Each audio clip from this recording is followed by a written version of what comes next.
Hi guys, this is Heba Patel. Congratulations to Volga Media for 17 million subscribers. Please do subscribe to Volga Videos. మొత్తానికి ఇట్లా నాటకాల నుంచి టీవీలోకి రావడం అయితే జరిగింది. నాటకాల నుంచి టీవీలోకి రావడానికి ఒక పాత్ ఉంటుంది.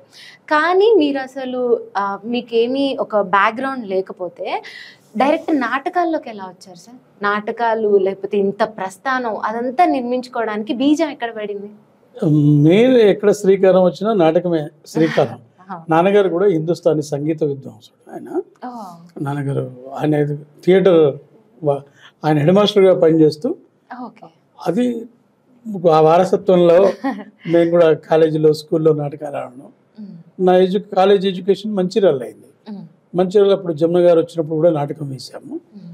అంటే ఈ నాటకం అంటే ఎట్లా ఉంటుందంటే మనకి ఇవాళ ఒక పరిషత్తులో ఒక నాటకం వేస్తాం, మనకు ప్రైజ్ వస్తుంది, అందరూ మెచ్చుకుంటారు, చప్పట్లు కొడతారు. కొట్టేసరికి అది ఒక కిక్కు. ఆ కిక్కు తోటి ఇంకో నాటకం, ఇంకో ఊరు, ఇంకో ప్రస్థానం, ఇట్లా దాదాపు చాలా ప్రదేశాలలో మేము నాటకాలు వేయడం, చాలా అవార్డ్స్ తీసుకోవడం, దానికి మంచి రెస్పాన్స్ రావడం, ప్రజలలో కూడా మాకు మంచి పేరు రావడం. అప్పుడు మా సొంత ఊరు ఆసిఫాబాద్లో నవజ్యోతి సాంస్కృతిక సంస్థని ఏర్పాటు చేయడం. అప్పుడే ఆదిలాబాద్ జిల్లాలో చాలామంది కళాకారులు ఉన్నారు, నటులు ఉన్నారు, డైరెక్టర్స్ ఉన్నారు. కానీ వాళ్ళకి సరైన ప్లాట్ఫామ్ లేదు. ఆ ప్లాట్ఫామ్ క్రియేట్ చేయడానికి సుమారుగా 149 సంస్థలు ఉండేది. ఆదిలాబాద్ జిల్లా అంటే చాలా పెద్ద జిల్లా, 350 కిలోమీటర్ల రేడియస్లో ఉంటుంది ఆ డిస్ట్రిక్ట్. అలాంటి జిల్లాలో 149 సంస్థలు అక్కడ ఇక్కడ ఉన్న వాళ్ళందరినీ ఒక చోట చేర్చి ఆదిలాబాద్ జిల్లా సాంస్కృతిక సమాఖ్య అంటే ఒక ఫెడరేషన్ ఏర్పాటు చేసి 1983లో ఎవ్రీ 3-4 మంత్స్కి ఒక ఫెస్టివల్ పెట్టేవాళ్ళం. ఓసారి మంచిర్యాలలో, ఓసారి నిర్మల్లో, ఆదిలాబాద్లో, ఉట్నూరులో, ఆసిఫాబాద్లో, సిర్పూర్ కాగజ్నగర్లో ఇట్లా పెట్టి అందరం ఒక చోట షేర్ చేసేవాళ్ళం. నటీనటులు, సాంకేతిక నిపుణులు, సంగీతం, నృత్యం, చిత్రాలు, శిల్పలేఖనం ఇలాంటి కళాకారులందరూ వచ్చి అక్కడ ఒక పండుగ వాతావరణం, అందరికి భోజనాలు, సామూహికంగా భోజనాలు, ఒక 3-4 డేస్ ఫెస్టివల్ జరిగేది. అదే టైంలో తెలుగు యూనివర్సిటీ వాళ్ళు ఇప్పుడు నంది అవార్డ్స్ అని ఎఫ్డిసి కండక్ట్ చేస్తుంది. ఈ ఎఫ్డిసి కంటే ముందు ఈ అవార్డ్స్ని తెలుగు యూనివర్సిటీ కండక్ట్ చేసేది. ఆ తెలుగు యూనివర్సిటీ పేరు అప్పుడు తెలుగు విజ్ఞాన పీఠం అని ఉండేది. ఆ తెలుగు విజ్ఞాన పీఠం ద్వారా ఏదైతే నంది అవార్డ్స్ కండక్ట్ చేసేదో మేము తెలంగాణ ప్రాంత స్థాయి నాటక పోటీలు మా ఊర్లో ఆసిఫాబాద్లో పెట్టాము. అంటే Nandi awards function we have celebrated and we have conducted it Asifabad, which is very remote area, tribal area. అక్కడ మేము పెట్టాము. ఇప్పుడు దాని తర్వాత చాలామంది పెద్దవాళ్ళు రావడం, నాటక రంగంలో ఉన్నవాళ్ళు, తెలంగాణ శకుంతల, జేవి సోమయాజులు గారు, పోలవరపు సూర్యప్రకాశ్రావు గారు, డిఎస్ఎన్ మూర్తి, చాట్ల శ్రీరాములు, ఇలాంటి లెజెండ్స్ అందరినీ కూడా అక్కడ తీసుకొచ్చి, సినిమా నటులు, నటరాజ రామకృష్ణ, ఇలాంటి వాళ్ళందరినీ మేము ఎవ్రీ టైం తీసుకువచ్చి వాళ్ళ ద్వారా సెమినార్లు ఆర్గనైజ్ చేసేవాళ్ళు. మాకు తెలియని అనేకమైన విషయాలు వాళ్ళ ద్వారా తెలుసుకునేవాళ్ళం.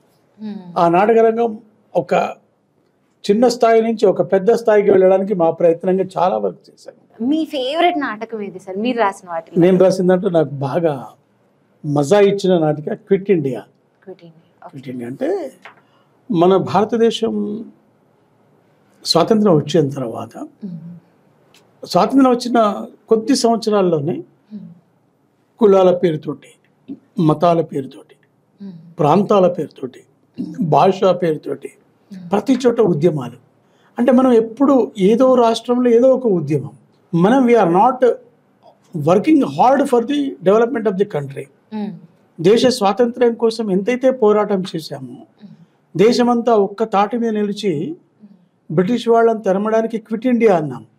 కానీ ఇవాళ అదే ఐక్యంగా ఉండాల్సిన వాళ్ళు కులాల పేరుతోటి, మతాల పేరుతోటి, ప్రాంతాల పేరుతోటి, భాషా ఉద్యమాలు.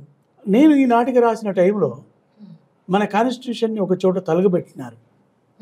కాన్స్టిట్యూషన్ నెంబర్ 16ని తమిళనాడులో కాలబెట్టినారు. అదే టైంలో మన ఫ్లాగ్ని సయ్యద్ షాబుద్దీన్ అని ఉత్తరప్రదేశ్లో కాలబెట్టాడు. అంటే ఏ దేశానికైనా ముఖ్యమైనది ఒక కాన్స్టిట్యూషన్, ఒక నేషనల్ ఫ్లాగ్, అవును. ఒక నేషనల్ యాంథమ్. ఉమ్, కేరళలో నేషనల్ యాంథమ్ పాడమని చెప్పి ఉమ్, కొన్ని స్కూల్స్లో బహిష్కారం చేశారు. అంటే ఎంత ఘోరం! ఉమ్, ఏ దేశంలో అయితే దేశం కోసం త్యాగం చేసి ఒక రాజ్యాంగాన్ని రాసుకున్నాము, ఉమ్, ఒక జాతీయ పతాకాన్ని ఆవిష్కరణ చేసుకున్నాము, జాతీయ గీతాన్ని మనం గుర్తించుకున్నాము, ఈ మూడింటికి అవమానం జరిగిన వాళ్ళు కూడా ఈ దేశంలో ఇంకా కంటిన్యూ అవుతున్నారంటే ఉమ్, అది మనం ఎంత తప్పు చేస్తున్నాం. ఒక రాబీస్ ఎఫెక్ట్ అయిన కుక్కని అందరూ రాళ్ళేసి కొడతారు అవును, అది చచ్చిపోయేదాకా చచ్చిపోయేదాకా. ఒక కుక్క మీద అంత వికృతంగా మనం ప్రవర్తించినప్పుడు ఒక రాబీస్ ఎఫెక్ట్ అయిన మనిషి సమాజం మొత్తం రాబీస్ ఎఫెక్ట్ అయ్యేటట్టు చేస్తున్నాడు, సమాజాన్ని పాడు చేస్తున్నాడు. ఇలాంటి వాళ్ళకి ఏ శిక్ష వేయాలి? ఇలాంటి వాళ్ళని దేశ బహిష్కారం చేయాలి కదా. అందుకని క్విట్ ఇండియా పేరుతోటి ఒక కిక్ నాటిక రాశాను. ఎక్కడ పోయినా హారతులు, అద్భుతంగా ప్రజల్లో ఒక చైతన్యం. అది అప్పటికి ఇప్పటికీ ఎప్పటికీ ఉండే నాటిక. ఎప్పటివరకు ఈ దేశంలో ఇలాంటి సమస్యలు వస్తుంటాయో అది బర్న్ అవుతూనే ఉంటుంది. మంచి మూవీ లైన్ కూడా సరే, మంచి లైన్. ఇప్పుడు తీసుకున్నా కూడా మస్తు హిట్ అయిపోతుంది. అవును. తర్వాత జన్మనా జాయతే శూద్ర అని మన కులాలకు, అంటే మన వేదాలలో, పురాణాలలో, శాస్త్రాల్లో ఎక్కడ కూడా కులాల గురించి లేదు. జన్మనా జాయతే శూద్ర కర్మణా జాయతే ద్విజ వేద పాఠేన విపుస్యాత్ బ్రహ్మజ్ఞానం జానాతి బ్రాహ్మణ అన్న. పుట్టుకతో ప్రతివాడు శూద్రుడే కదా. అయితే దీని మీద రాశాను. అప్పుడు దానికి బంగారు పథకాలు అవన్నీ వచ్చినాయి. అట్లాగా చాలా నాటికలు రాశాను, సమాజంలో ఉన్న రుగ్మతలు అవన్నీ తీసుకొని. హాయ్ ఎవ్రీబడి, నేను మీ Harshavardhan. Congratulations Volga videos. Very hearty congratulations to Volga videos. Volga ప్రేక్షకులందరికీ congratulating Volga Video for achieving 17 million subscribers. Please subscribe Volga videos. Congratulations to 17 million subscribers. Congratulations అండి. Congratulations. Please do subscribe to Volga videos.